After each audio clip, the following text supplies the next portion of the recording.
Hello বন্ধুরা, আসসালামু আলাইকুম। দেখেন এই গাছের কাঁঠাল এত বড় হয় যে এভাবে ফাটে, কিন্তু ওরা পাকে না, খাওয়া যায় না,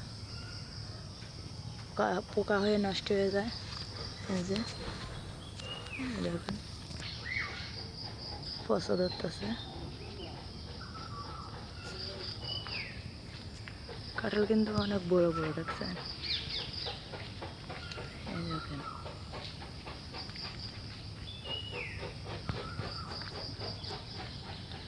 সবগুলো কাঁঠালি পোকা লাগতেছে, যে বাড়তে হয়ে গেছে।